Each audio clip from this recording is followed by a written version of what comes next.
Good afternoon my dear viewers. आज की video का हमारा टॉपिक है the school for scandal. School for scandal के बारे में यहाँ पे जानेंगे, थोड़ा बहुत इसकी समरी के बारे में जानेंगे। Then after we will discuss here 25 MCQs। तो वीडियो के अंत तक बने रहिएगा और वीडियो को आप लाइक कर दीजिएगा, क्योंकि जो यहाँ पे कंटेंट आपको मिलने वाला है द स्कूल फॉर स्कैंडल से रिलेटेड, यानी कि सारी चीज़ों को यहाँ पे हम कवर करने की कोशिश करेंगे। तो स्टार्ट करते हैं वीडियो को। इसमें देखिए, the school for scandal is a comedy of manners written by Richard Brinsley Butler Sheridan, यानी कि आरबी शेरिडन के द्वारा लिखा गया है school for scandal. School for scandal किसके द्वारा लिखा गया है? आरबी शेरिडन के द्वारा लिखा गया है। और ये कॉमेडी ऑफ मैनर्स, इसका जॉनरा की बात करें तो कॉमेडी ऑफ मैनर यानी कि ये ड्रामा है, ड्रामा का पार्ट है। और ड्रामा जैसे कि हमने अपनी पुरानी वीडियोज़ में बता रखा है, ड्रामा के मेनली 4 टाइप के ड्रामा होते हैं, जिसमें comedy, tragedy, one act play, problem play. 4 type के ड्रामा होते हैं, जिसमें कॉमेडी क्या होती है? हैप्पी एंडिंग जिसकी होती है। और हैप्पी एंडिंग को क्या बोला जाता है? एक वर्ड में बोलें तो डिनोमेंट बोला जाता है। हैप्पी एंडिंग को क्या बोला जाता है? डिनोमेंट बोला जाता है। और ट्रेजेडी में होती है सैड एंडिंग, और सैड एंडिंग को क्या बोला जाता है? कैटास्ट्रोफ बोला जाता है। कैटास्ट्रोफ बोला जाता है, ये आप नोट डाउन कर सकते हैं। और इसके अलावा वन एक्ट प्ले, एकांकी जिसको बोला जाता है। प्रॉब्लम प्ले जिसके लिए आपको पता है GB शॉ, यहाँ पे जॉन गॉल्सवर्थी, ये जो प्ले राइट्स हैं ये जाने जाते हैं।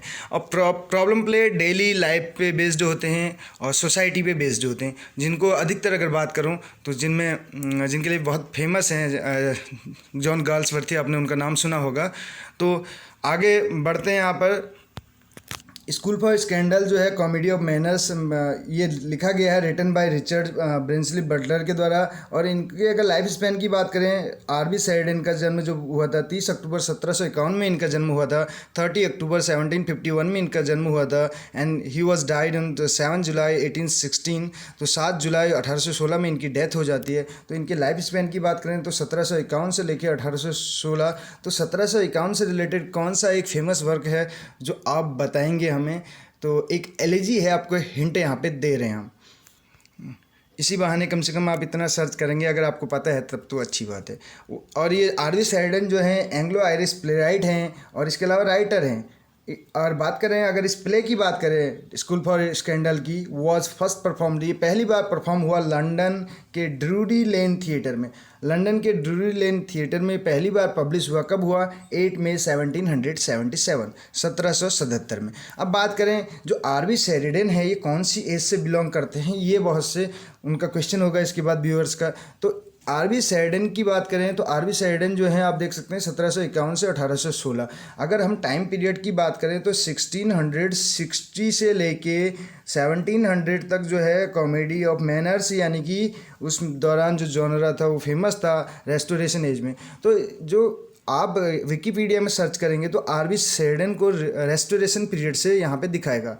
आप अगर सर्च करेंगे इन विच सेंचुरी और in which age RB Sheridan belong to करके, तो आपको रेस्टोरेशन एज यहाँ पे देखने को मिलेगा। लेकिन अगर बात करें 1660 से लेके 1785 तक, इसको बोलते हैं, ये पीरियड जो कहलाता है 1660 से 1785 तक का पीरियड, इसको न्यू क्लासिकल पीरियड कहा जाता है। न्यू क्लासिकल पीरियड इसको कहा जाता है। और इस दौरान ही जो है रेस्टोरेशन एज भी आती है। 1701 से आपको पता है कौन सी एज आती है? एज ऑफ पोप, यानी कि जिसको हम बोलते हैं ऑगस्टिन एज। 1745 तक ये चलती है। और 1745 से अगर बात करें, 1745 से जो एज हमारे पास रहती है 85 तक, वो है एज ऑफ सेंसिबिलिटी, और जिसको डॉक्टर जॉनसन की एज कहा जाता है। क्योंकि इस दौरान आपको पता है 1745 से लेकर 1785 के दौरान जो 1755 में एक डिक्शनरी जो कंपाइल की थी, किसने? डॉक्टर जॉनसन ने। तो उस डिक्शनरी के लिए जाने जाते हैं। तो ये एज जो है डॉक्टर जॉनसन की एज या एज ऑफ सेंसिबिलिटी कहा जाता है इसको। अब जब 1701 से लेके 1785 या पूरी सेंचुरी को बोलें तो इस सेंचुरी को, इस एज को, 18th सेंचुरी को जो है age of prose and reason किसने कहा? ये क्वेश्चन बनता है। और ये कहा था मैथ्यू आर्नोल्ड ने। इसको भी आप नोट डाउन कर सकते हैं। तो अगर पीरियड वहाँ पे न्यू क्लासिकल भी रहता है, रेस्टोरेशन भी दिया रहता है। 4 ऑप्शन के हिसाब से जाएंगे। रेस्टोरेशन एज में इनको दिखाता है विकिपीडिया के हिसाब से, क्योंकि ये इसलिए दिखाता है, आप देख सकते हैं ये कॉमेडी ऑफ मैनर, इन्होंने उस जॉनर को फॉलो किया, यानी कि जो रेस्टोरेशन एज में था, इसलिए दिखाता है। अदरवाइज जो इनके, अगर आप लाइफ स्पैन की ओर बढ़ेंगे तो लाइफ स्पैन में तो आपको दिख रहा है कि ये तो बाद की एज में, यानी कि बात करें इनका जन्म, अगर बात करें लिटरेरी एजेस के हिसाब से, तो एज ऑफ डॉक्टर जॉनसन यानी कि एज ऑफ सेंसिबिलिटी के टाइम पे हो रखा है। लेकिन जो इन्होंने जो मैनर, जो जॉनर, लिटरेचर का जो जॉनर है, जो बोलते हैं लिटरेरी जॉनर, वो फॉलो किया है कॉमेडी ऑफ मैनर्स, इसलिए इनको रेस्टोरेशन एज से ही बिलोंग करके दिखाता है, वहाँ से बिलोंग करते हैं करके। तो इसमें नोटेबल वर्क्स की ओर बढ़ते हैं। जो इनके मेन वर्क्स हैं उसमें दी राइवल्स करके है 1775 में, 1775 में राइवल्स करके आ रखा है। इसके अलावा इसी ईयर में अगर बात करें, इसी साल में ड्यूएना करके भी इनका एक वर्क है, दी ड्यूएना करके। दी स्कूल फॉर स्कैंडल, जिस प्ले की हम बात कर रहे हैं, जिस ड्रामा की बात कर रहे हैं, कॉमेडी ऑफ मैनर्स की, तो वो 1777 में आ रखा है, 1777 में। इट वॉज फर्स्ट परफॉर्म्ड, आप देख सकते हैं, on 8 May 1777।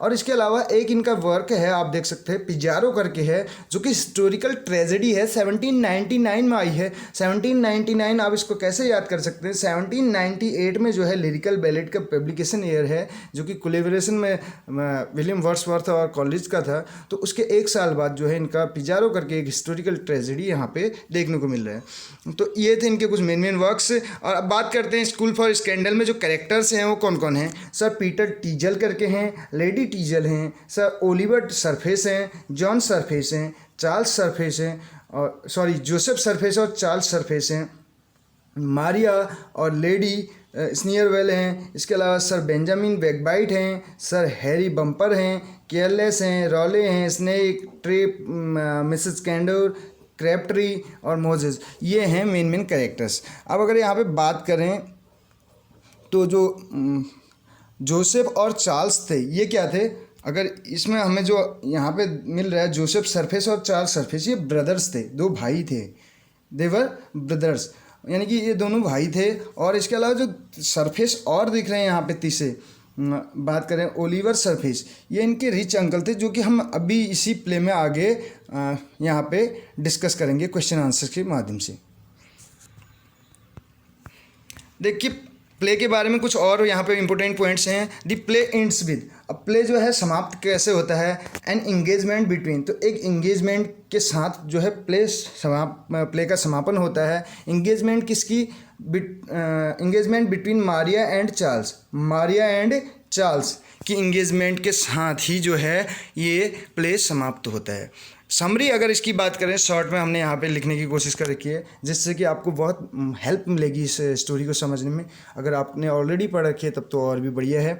Lady स्नीयरवेल is in love, जो लेडी स्नीयरवेल है वो लव यानी कि इज़ इन लव विद, किसके साथ उसको लव हो जाता है, यंग चार्ल्स सरफेस के साथ, चार्ल्स सरफेस के साथ। ही यानी कि चार्ल्स सरफेस की बात चल रही है। How ever is in love with Maria, अब जो चार्ल्स है वो किससे लव करता है, वो प्रेम करता है मारिया से, और लेडी स्नीयरवेल लव करती है किससे, चार्ल्स से। चार्ल्स लव करता है यहाँ पे मारिया से।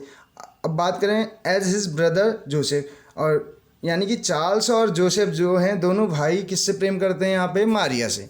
चार्ल्स और जोसेफ जो हैं दोनों भाई यहाँ पे किससे प्रेम करते हैं, मारिया से। और जो स्नीयरवेल है, लेडी स्नीयरवेल है, वो किससे प्रेम करती है, चार्ल्स से। अब देखिए while Charles is regarded as a man, अब चार्ल्स को माना जाता है एक मैन, किस, मैन ऑफ लूज मोरल्स, यानी कि लूज मोरल्स का एक आदमी इसको माना जाता है, जिसमें नैतिकता की थोड़ा कमी बोल सकते हैं।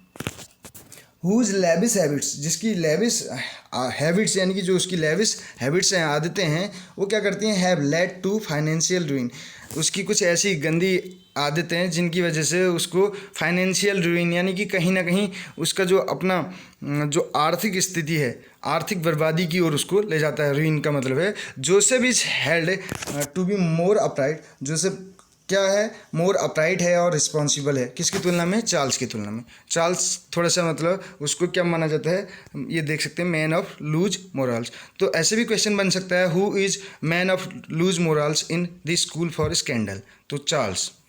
और रिस्पॉन्सिबल अगर की बात आती है तो कौन है, जोसेफ, चार्ल्स का भाई। अब एमसीक्यूज यहाँ पे डिस्कस करेंगे। तो पहले नंबर का एमसीक्यू आप देख सकते हैं यहाँ पे, who is the author of the school of scandal. तो अब जो है इजीली इनका आंसर दे पाएंगे। तो ऑप्शन नंबर ए यहाँ पे करेक्ट आंसर हो जाएगा। नेक्स्ट क्वेश्चन की ओर हम यहाँ पे बढ़ेंगे, what genre of literature is the school for scandal. तो स्कूल फॉर स्कैंडल का जो जॉनरा है वो क्या है, तो यहाँ पे 4 ऑप्शन है और करेक्ट आंसर हो जाएगा इसका ड्रामा के अंदर अगर बात करें, comedy of manners. Comedy of manners कौन सी एज में फेमस रही, यानी कि कॉमेडी ऑफ मैनर्स जो है किस एज का जॉनरा है, तो रेस्टोरेशन का है। रेस्टोरेशन एज का टाइम पीरियड 1660 से लेकर 1700, ये आपको याद रखना है। ये पॉइंट्स इसलिए रिवाइज किए जा रहे हैं ताकि आप बार बार इनको सुने और ये आपको यहीं पे लर्न हो जाए। तो इसमें कितने एक्ट हैं इस प्ले में, स्कूल फॉर स्कैंडल में 5 एक्ट हैं यहाँ पे। How does the play begin, play कैसे स्टार्ट होता है, ये क्वेश्चन हमसे पूछा जा रहा है। प्ले बिगिनस विद, तो यहाँ पे ऑप्शन हमारे पास है विद अ प्रोलोग के साथ, with act 1 scene 1, with a portrait, with act 1 scene 0। तो यहाँ पे अगर करेक्ट आंसर की बात करें तो किसके साथ स्टार्ट होता है, विद अ पोर्ट्रेट। पोर्ट्रेट एक शब्द चित्रण जिसको बोलते हैं, एक फोटोग्राफ से मतलब है। तो who is on stage at the beginning of act 1 scene 1। Portrait of a lady Khushwant Singh की भी है और हेनरी जेम्स का भी है। एक जो है खुशवंत सिंह की जो है ऑटोबायोग्राफी है, हेनरी जेम्स का जो है नोवेल है। जॉनर में अंतर है, अदरवाइज टाइटल सेम है। Who is on stage at the beginning of act. Beginning of act अगर बात करें ऑन स्टेज पे, एक्ट 1 सीन 1 पे कौन कौन है ऑन स्टेज पे, ये पूछा जा रहा है। और यहाँ पे ऑप्शन हमारे पास 4 हैं, देख सकते हैं आप। तो Lady Sneerwell and Snake, Lady Sneerwell, Snake and servant, only Snake, only Lady Sneerwell. तो 4 ऑप्शन है, करेक्ट आंसर हमें यहाँ पे बताना है। तो करेक्ट आंसर हो जाएगा इसका लेडी स्नीयरवेल एंड स्नेक। तो यहाँ पे ऑप्शन नंबर ए करेक्ट हो जाएगा।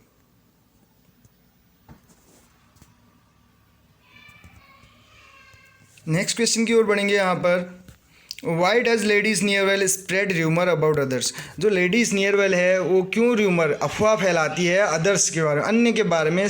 तो she thinks it's the right thing to do, वो मानती है कि उसे लगता है कि ये अच्छी चीज़ है। Wants Snake to fall in love with her, तो चाहती है कि जो स्नेक है वो उसके साथ क्या हो जाए, प्रेम में पड़ जाए।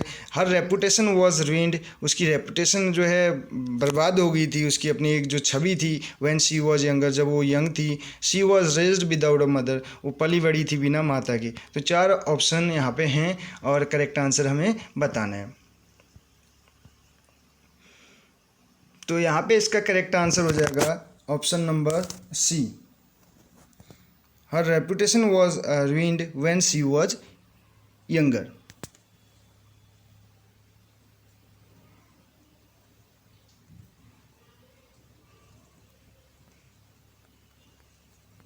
नेक्स्ट क्वेश्चन देखिए यहाँ पर, to whom does Sneerwell love. Sneerwell love किससे करती है, तो ये हमने ऑलरेडी बताया था इससे पहले में जब हम डिस्कस कर रहे थे। तो जो समरी हमने पढ़ी थी उसमें भी देखा था।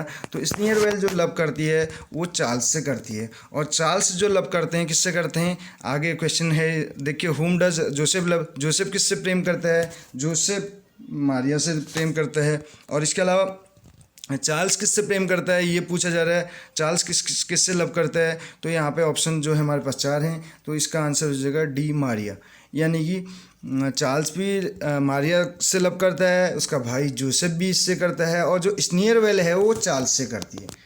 स्नीयरवेल चार्ल्स से लव करती है, और चार्ल्स जो है किससे करते हैं, मारिया से। और इसके अलावा जोसेफ, चार्ल्स के भाई जो जोसेफ हैं वो भी किससे लव करते हैं, मारिया से। अब मारिया किससे लव करती है ये पूछा जा रहा है। तो दोनों भाई जो हैं मारिया से प्रेम करते हैं, लेकिन मारिया किससे करती है ये पूछा जा रहा है। मारिया जो है चार्ल्स से लव करती है। तो क्वेश्चन नंबर 10 का बी हो जाएगा यहाँ पे। नेक्स्ट क्वेश्चन की ओर बढ़ेंगे, how are Joseph and Charles related. Joseph और चार्ल्स कैसे रिलेटेड हैं, कैसे मतलब इनका क्या संबंध है आपस में। तो करेक्ट आंसर हो जाएगा they are brothers, B option correct हो जाएगा।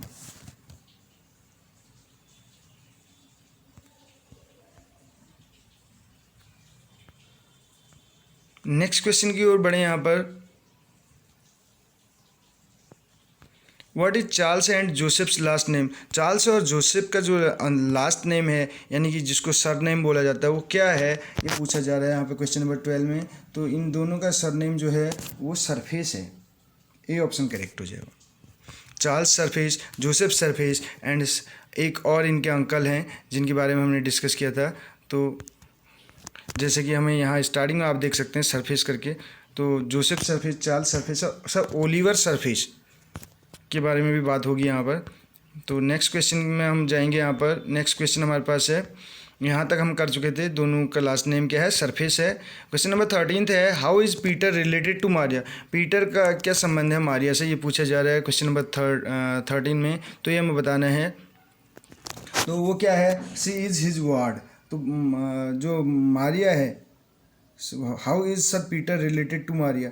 तो पीटर हैं वो मारिया से कैसे रिलेटेड हैं? तो जो मारिया है, सी इज़ हिज वार्ड, तो वो उसकी वार्ड है। वार्ड का मतलब होता है केयर टेकर या पैटर्नेज बोलते हैं जिसको, या जिसने गार्जियन का काम किया होता है, या जिसको बोल सकते हैं सरपरस्ती या अभिभावक।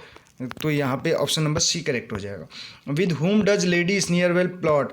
तो किसके साथ जो है, किसके साथ मिलकर जो लेडी स्नीयरवेल है वो षड्यंत्र रचती है? प्लॉट मीन्स षड्यंत्र रचना। To make Maria not love Charles, क्या षड्यंत्र रचती है कि मारिया जो है लव नहीं करती चार्ल्स के साथ। क्यों ऐसा करती है? क्योंकि ये चार्ल्स को पाना चाहती है, ये चार्ल्स से लव करती है। तो ये चाहती है कि ये ऐसा प्लॉट वो करती है, ऐसा षड्यंत्र रचती है कि मारिया जो है चार्ल्स से लव नहीं करती है, ये षड्यंत्र रचने की कोशिश करती है। तो किसके साथ ये प्लॉट वो करती है, तो ये पूछा जा रहा है यहाँ पे। तो 4 ऑप्शन है, तो करेक्ट आंसर हमें बताना है। तो ऐसा किसके साथ करेगी? आपको पता है, सिंपल सा है, जोसेफ के साथ। क्योंकि जोसेफ किससे लव करता है? आपको पता है जोसेफ भी मारिया से लव करता है। जोसेफ चाहेगा कि जो है मारिया चार्ल्स से लव नहीं करती है ऐसा शो कराना, और ताकि ये इससे जो है शादी कर सके, या इससे ये इसको इसकी प्रेमिका मिल सके, यानी कि जिससे ये लव करता है, और जो है स्नीयरवेल को कौन मिल जाए? चार्ल्स मिल जाए। तो इसलिए ये षड्यंत्र यहाँ पे रचते हैं। प्लॉट और स्टोरी में क्या अंतर है, ये हम कभी बताएंगे। स्टोरी जो है एक सीक्वेंस वाइज चलती है, और प्लॉट जो है नॉन सीक्वेंस बोल सकते हैं। उसका एक सीक्वेंस नहीं होता है, उसमें प्रेजेंट पास्ट सब मिक्सअप रहता है। जैसे मूवी में हमने बताया था, कभी हीरो के प्रेजेंट को दिखाया जाता है, जैसे प्रेजेंट में उसके पास्ट को भी दिखा दिया जाता है और फ्यूचर को भी। ये किस लिए? इंटरेस्ट क्रिएट करने के लिए। और स्टोरी जो है एक सिस्टमेटिक वे में चलती है। How does Lady Sneerwell plan to make? Lady Sneerwell कैसे प्लान बनाती है to make Maria not love Charles? तो जो मारिया है वो चार्ल्स से लव नहीं करती है, तो इसका प्लान वो कैसे बनाती है? तो क्या मतलब वो करती है उसमें प्लॉट, तो उसके साथ करती है मिल के जोसेफ के साथ, लेकिन उसमें उनकी प्लानिंग क्या होती है, ये पूछा जा रहा है यहाँ पर। तो इसमें लेडी स्नीयरवेल जो है वो क्या करती है, अब ये पूछा जा रहा है। तो इसके करेक्ट आंसर की ओर हम बढ़ेंगे। यहाँ पर ये जो है यहाँ पे प्लानिंग करती है र्यूमर फैला के, यानी कि अफवाह फैला के, स्प्रेडिंग और rumour that he is having an affair with Lady Teazle. तो ये यहाँ पे वो करने की कोशिश करती है कि उसका जो अफेयर चल रहा है वो किसके साथ चल रहा है? लेडी टीजल के साथ चल रहा है। बी ऑप्शन यहाँ पे करेक्ट हो जाएगा।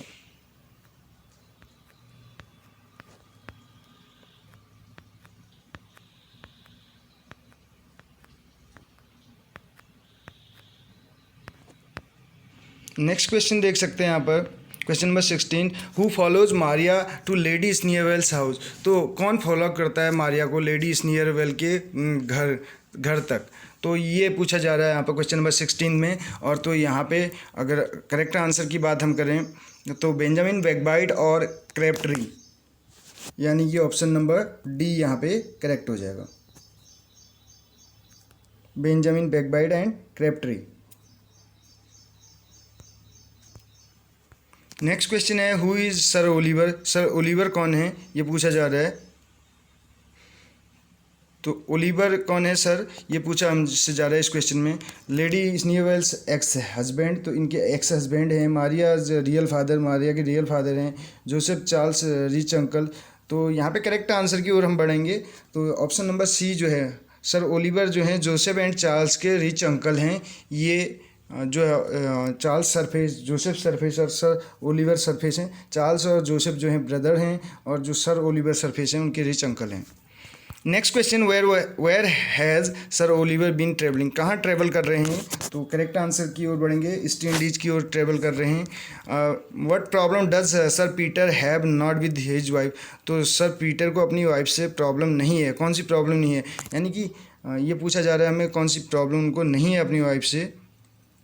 तो 4 ऑप्शन हमारे पास यहाँ पे हैं, आप देख सकते हैं, और करेक्ट आंसर इसका होगा सी वॉन्ट्स, यानी कि उनकी वाइफ के लिए यहाँ पे बोला जाता है she wants to have a baby right away, तो ये प्रॉब्लम उनको नहीं है। अदरवाइज़ ये सारी प्रॉब्लम्स हैं, वो बहुत ज़्यादा पैसा खर्च करती है, she is too young for him, बहुत ज़्यादा यंग है उनके लिए, और दे फाइट कॉन्स्टेंटली, लगातार लड़ते हैं, ये तो प्रॉब्लम्स हैं। कौन सी प्रॉब्लम नहीं है? प्रॉब्लम ये नहीं है कि वो बेबी चाहती है अभी करके।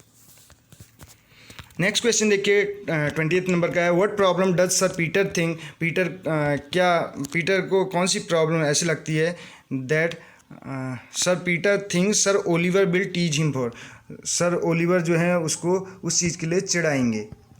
तो कौन सी प्रॉब्लम यहाँ पे सर पीटर को लगता है कि कौन सी प्रॉब्लम है जो जिसके लिए सर ओलिवर जो है उसको चिढ़ाएंगे, टीच करेंगे? तो यहाँ पे 4 ऑप्शन हमारे पास हैं, करेक्ट आंसर हमें बताना है। तो यहाँ पे जो ऑप्शन नंबर बी हो जाएगा ये करेक्ट हो जाएगा, गेटिंग मैरिड। नेक्स्ट क्वेश्चन देखिए, where did lady teacher grow up, तो कहाँ बड़ी, ये पली बड़ी कहने का मतलब है, तो ये हमें बताना है। यहाँ पे 4 ऑप्शन हमारे पास हैं, तो जो बी ऑप्शन है दी कंट्री, तो यहाँ पे ये पली बड़ी। Next question, what does Sir Peter uses an example of Lady Teazle's excessive spending, तो क्या एग्जाम्पल सर पीटर टीजल यहाँ पे देते हैं लेडी टीजल के बहुत ज़्यादा खर्च करने के पीछे? तो यहाँ पे क्वेश्चन नंबर 22 का आंसर हमें देना है। तो ये क्या करती हैं, अगर करेक्ट आंसर की ओर बढ़ें तो बाइंग फ्लावर्स, ये फ्लावर्स खरीदती हैं टू डेकोरेट विंटर, डेकोरेट करने के लिए विंटर। नेक्स्ट देखिए इसमें 23 नंबर का क्वेश्चन है, what besides spending too much money, बहुत ज़्यादा पैसे खर्च करने के अलावा does Sir Peter school Lady Teazle, इसके अलावा यानी कि कौन सी चीज़ के लिए जो है सर पीटर स्कूल करते हैं, पीटर जो हैं सर पीटर जो हैं डांटते हैं, डांट फटकार देते हैं किसको, लेडी टीजल को, किस लिए, ये पूछा जा रहा है। यहाँ पे 4 ऑप्शन हमारे पास हैं, not spending enough time with their child, 4 हमारे पास ऑप्शन है, करेक्ट आंसर हमें बताना है। तो ये क्या किस लिए डांटते हैं, स्पेंडिंग टाइम, अगर करेक्ट आंसर की बात करें यहाँ पे स्पेंडिंग टाइम विद गॉसिपी पीपल, यानी कि गप्पे मारने वाले लोगों के साथ अपना समय ये बर्बाद करती हैं, इसलिए डांटते हैं, ठीक है।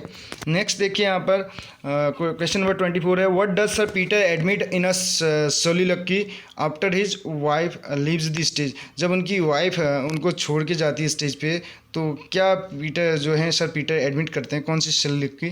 तो यहाँ पे 4 ऑप्शन हमारे पास हैं, करेक्ट आंसर हमें बताना है कि इसका करेक्ट आंसर कौन सा होगा। तो ऑप्शन नंबर डी करेक्ट हो जाएगा, she is beautiful when she is angry, तो डी ऑप्शन यहाँ पे करेक्ट हो जाएगा इस क्वेश्चन का। लास्ट क्वेश्चन आप देख सकते हैं इस वीडियो का, where does Lady Teazle go when she leaves Sir Peter, तो लेडी टीजल कहाँ जाती हैं जब वो छोड़ के जाती हैं सर पीटर को, तो कहाँ जाती हैं वो, ये बताना है हमें। 4 ऑप्शन हमारे पास हैं और करेक्ट आंसर इस क्वेश्चन का हमें बताना है। तो ये जाती हैं लेडी स्नीयरवेल के घर, ए ऑप्शन यहाँ पे करेक्ट हो जाएगा। तो फ्रेंड्स कैसी लगी आपको वीडियो ज़रूर बताइएगा कमेंट बॉक्स के जरिए। वीडियो पसंद आई हो तो अपने फ्रेंड्स के साथ शेयर कर दीजिएगा। चैनल पे नए हो तो चैनल को सब्सक्राइब करना ना भूलिएगा, क्योंकि हर एक टॉपिक को लिटरेचर के यहाँ पर बारीकी से कवर करने की हमारी कोशिश जारी है, तो उसके लिए आपका सहयोग बहुत ज़रूरी है। Thank you so much.